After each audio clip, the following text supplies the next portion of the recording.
be, I wonder, before the tarnished tire of obeisance to the 2 fingers. But now the cat is out the bag. I cannot allow thee thy freedoms. Even in my slumber I sensed it. It is in thy possession, is it not? Finally all the pieces are in place.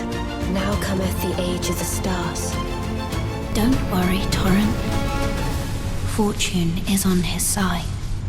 Whether you just opened the doors to Limgrave for the first time in 2024, or you're back to grab a few more levels before Shadows of the Erdtree, you may need some choice items and a few good farming spots to grab a ton of runes along the way. So we're going to be taking a no-nonsense look at the rune farming spots that still work in 2024 after the patch, as well as the actual numbers behind them, so you don't get duped with the promise of 500 billion runes in 6 milliseconds and waste a bunch of your time. So let's get ready to grab some easy runes, tell Melina your math isn't exactly mathing, and get after it. This ultimate rune farming story begins very early on in Limgrave, where you'll need to make your way over to the Third Church of Marika, which can be easily done after speaking to Melina and unlocking Torrent. After reaching the church and lighting the Site of Grace, you'll need to head behind the church, and there, hidden among the water and the reeds, is a teleporter that'll whisk you away to northern Caelid. It's important to note that even though this particular teleporter is tied to the Hunter of the Dead questline, it's active at the very beginning of the game. After exiting the portal on the other side, you'll end up at the entrance to the Bestial Sanctum within Greyoll's Dragon Barrow, where you'll need to travel south following the highlighted path.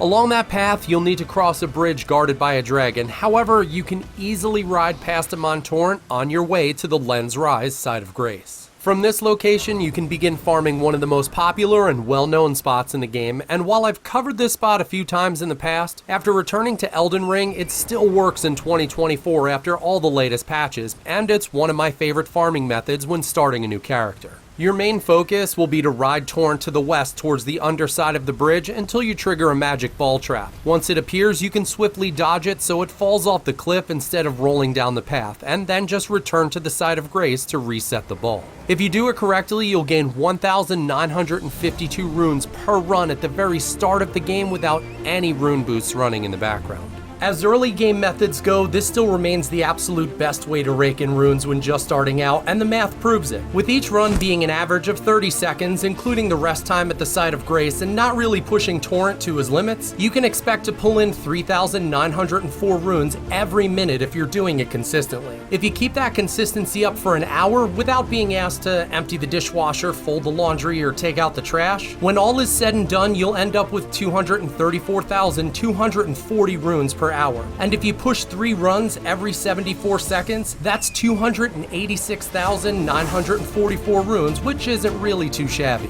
And let's just say you decided for whatever reason to come back with max rune boost items like the gold scarab and the gold pickled foulfoot, you'll come away with 3,045 runes per run, and with 3 runs every 74 seconds, you'll have 447,615 runes per hour. For the next farming location, you'll need to travel to the Fort Faroth Site of Grace, which, as you can see from the map footage, is located in eastern Caelid to the southwest of Lens Rise. This particular area is home to what is easily the best early game rune exploit, which if you're just starting out and unfamiliar with the Dragon Farm, it does require a little bit of respawn trickery to pull off. From the Site of Grace, you'll need to hop on Torrent, ride over to the Dragon's Tail section, go full send on damage, and when the Dragon's hit points hit 0, you need to book it back to the Site of Grace and rest before it disappears. All that being said, I got a lot of feedback from my 2023 Rune Farm video that covered this exact same method, and there are quite a few players that are still having trouble. So this time I'll break this method down Barney style so there's absolutely no confusion. As you can see from the game footage, after I finish beating this dragon like a Salvation Army drum, I just double time it back to the Site of Grace, jump off Torrent, and immediately rest. And after receiving the runes, the dragon's still sleeping, and this one run took about 3 minutes and 20 seconds total. So how did I do it?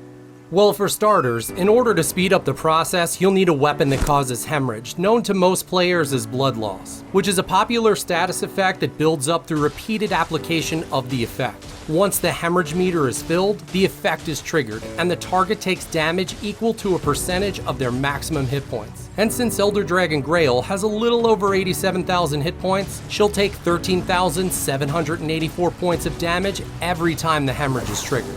If you don't have a weapon that causes bleed already, you don't have to search the far corners of the lands between, since you can pick up the flail early on, which is in a chest on the back of the eastern carriage within the gatefront ruins at the beginning of the game.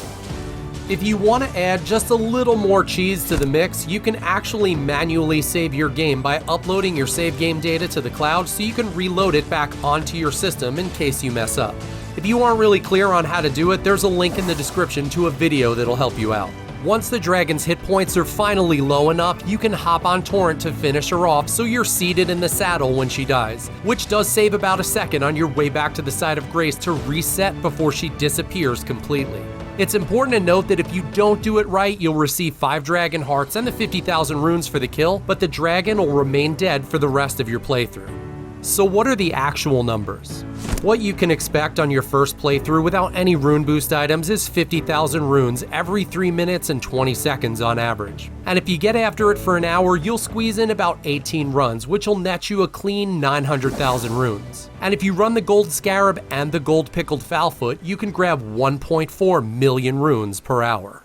In order to reach the next farming location, you'll need to do a bit of side questing, and the quest giver in this case is White Mask Varré, who's the first NPC that you'll meet, and if you're thinking about cutting him into ribbons for calling you maidenless, I'd hold off on that since his questline is your earliest ticket to the Rune Farming Promised Land. His quest is a bit involved, so I'll just give you the abridged version for now and leave a link in the description for a video that covers the full quest walkthrough.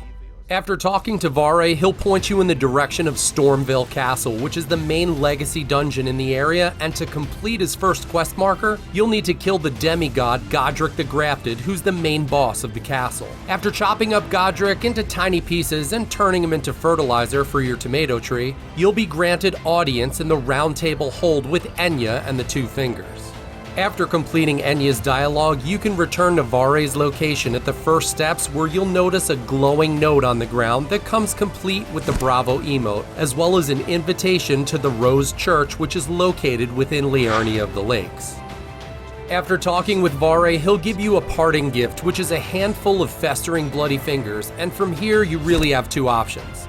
Option A, you can flex your PvP prowess by invading other players 3 times using the fingers. Win or lose, as long as you invade 3 times, the quest will progress. Or you could choose option B, which is to use the fingers on the red summon sign located in Writhe-Blood Ruins in Altus Plateau. This will cause you to invade an NPC named Magnus the Beastclaw, and you can either beat him once or lose to him 3 times and you can continue the questline.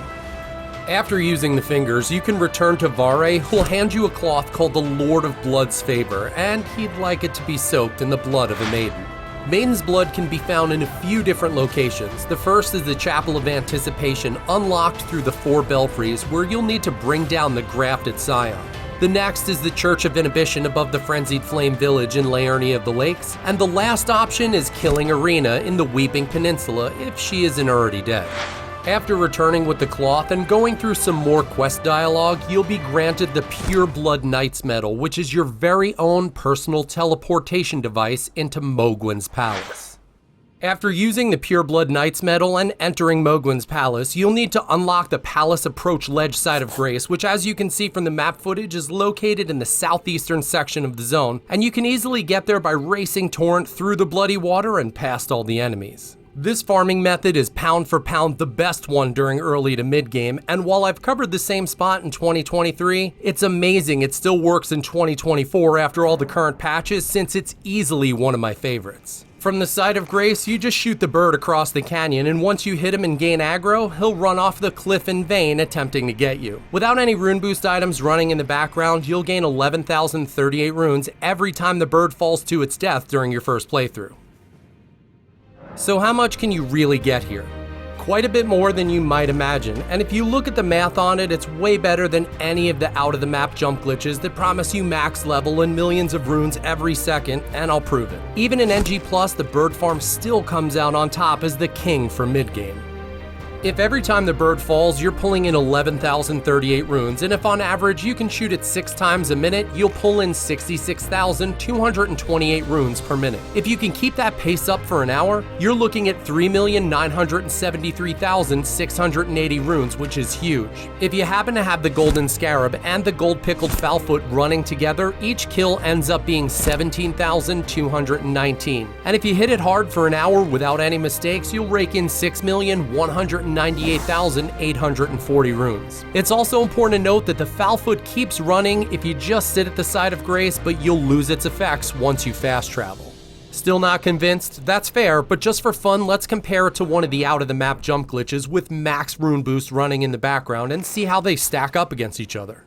For this example, we'll just use the tree jump glitch since it's one of the closest in the zone for the sake of saving some time. This one has been around forever and it still works in 2024. And while there are some people that say jump glitches don't work anymore, I just did this one today, so I'd say it works just fine.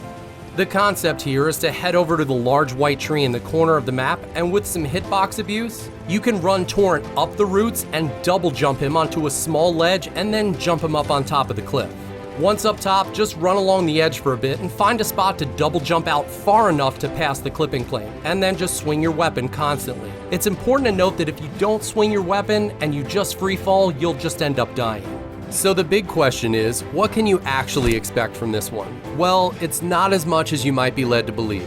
Sure, the big one-shot payout looks sexy at first, but honestly, more traditional methods stack up better. If you're running both the golden scarab and the gold pickled foulfoot, you'll net 157,241 runes per run, and with each run taking about 1 minute and 55 seconds on average, and that's if you make the jump every single time without falling to your death, you could squeeze in 31 runs every hour, bringing your total to 4,874,471 runes during your first playthrough.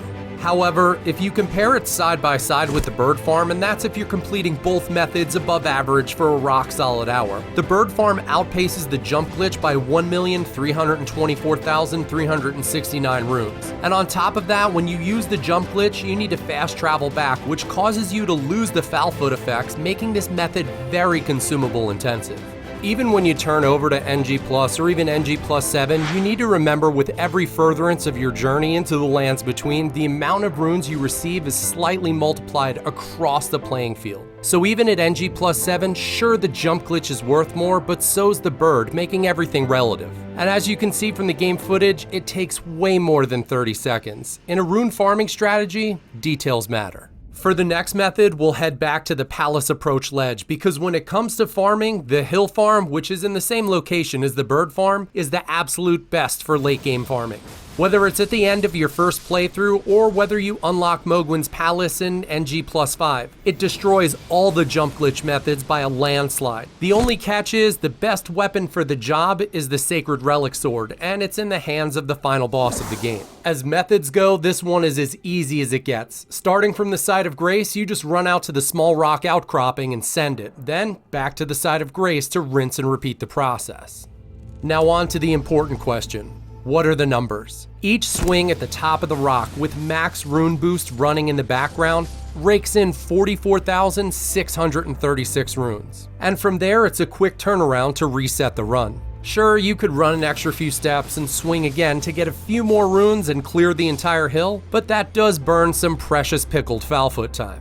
If each swing nets you 44,636 runes and you can step on the gas and push out 5 runs per minute, you're looking at a grand total of 223,180 runes. And if you throw it down for an hour, you'll come away with 13,390,800 runes. And in each NG Plus, your turnover on that bottom line just continues to increase, which when all is said and done is the real path to 100 million runes or to max level, and it won't be quick. So don't get fooled by all that clickbait nonsense that's out there, and as always, good hunting.